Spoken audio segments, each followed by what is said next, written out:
Hello, I'm Simon Taylor, and I'm delighted to be contributing to Chris Andrews' brilliant idea of celebrating the 250th anniversary of William Wordsworth's birth on April the 7th. I've chosen an extract, one of Wordsworth's Spots of Time, from the 1799 two-part Prelude, and I'm reading with Shelley over my left shoulder from the 1985 publication edited by Jonathan Wordsworth, William's great-great-great-nephew. Well, predictably, childhood, nature, and a boy's spiritual education. As Wordsworth put it later, in 1805, in the 13-book Prelude, "Fair seed time had my soul, and I grew up fostered alike by beauty and by fear." It may be worth mentioning one archaic phrase in the piece, elfin pinnace, which means a little boat. Here we go. The mind of man is fashioned and built up even as a strain of music. I believe that there are spirits which, when they would form a favoured being, from his very dawn of infancy, do open out the clouds as at the touch of lightning, seeking him with gentle visitation. Quiet powers, retired, and seldom recognised, yet kind, and to the very meanest not unknown.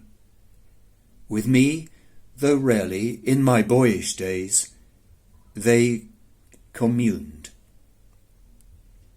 Others too there are, who use, yet haply aiming at the selfsame end, severer interventions, ministry more palpable. And of their school was I. They guided me. One evening, led by them, I went alone into a shepherd's boat, a skiff that to a willow tree was tied within a rocky cave, its usual home. The moon was up. The lake was shining clear among the hoary mountains.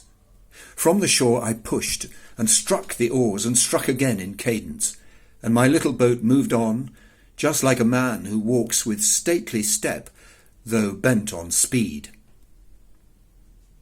It was an act of stealth and troubled pleasure. Not without the voice of mountain echoes did my boat move on, leaving behind her still on either side small circles glittering idly in the moon, until they melted all into one track of sparkling light. A rocky steep uprose above the cavern of the willow tree, and now, as suited one who proudly rode with his best skill, I fixed a steady view upon the top of that same craggy ridge, the bound of the horizon, for behind was nothing but the stars and the grey sky. She was an elfin pinnace.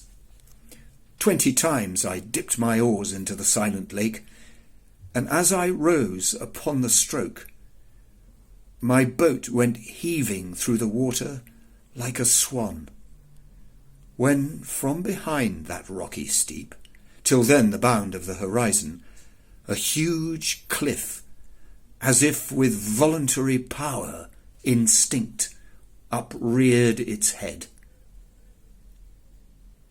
I struck and struck again, and growing still in stature, the huge cliff rose up between me and the stars, and still with measured motion like a living thing, strode after me. With trembling hands I turned, and through the silent water stole my way back to the cavern of the willow tree. There in her mooring place I left my bark, and through the meadows homeward went with grave and serious thoughts. And after I had seen that spectacle, For many days my brain worked with a dim and undetermined sense of unknown modes of being. In my thoughts there was a darkness, call it solitude or blank desertion. No familiar shapes of hourly objects, images of trees, of sea or sky, no colours of green fields, but huge and mighty forms that do not live like living men, moved slowly through my mind by day, and were the trouble of my dreams.